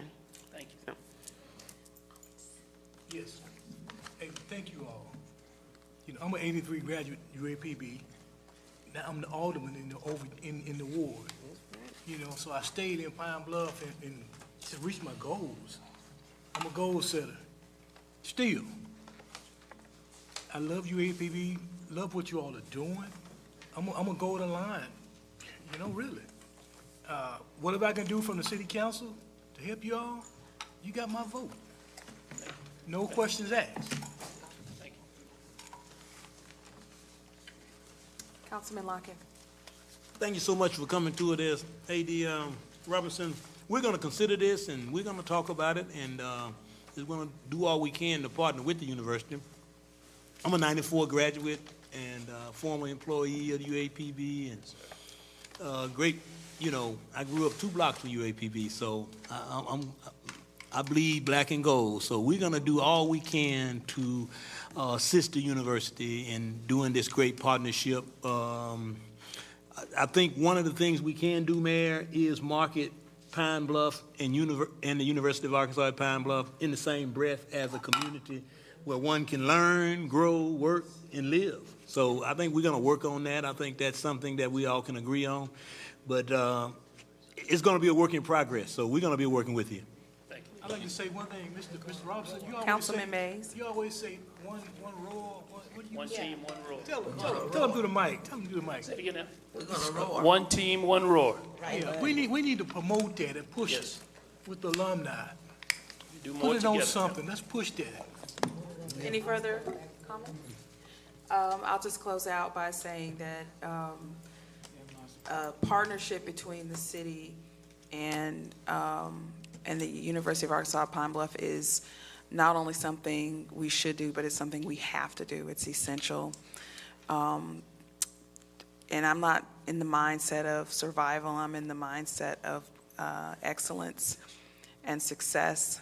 And we are already demonstrating partnership by temporarily and on a smaller level, consistently moving our economic and community development department to the business incubator to be a presence on Main Street.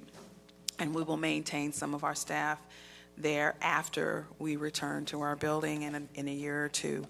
And also have made a commitment in talks with Chancellor Graham at doing everything we can to ensuring the safety of that campus in every way possible. So this just adds to another way in which we can be supportive, and I'm looking forward to working with the council and whatever they decide and making recommendations of my own as well. Thank you so much. Thank you all. Bye-bye. Good night, everyone. This is good.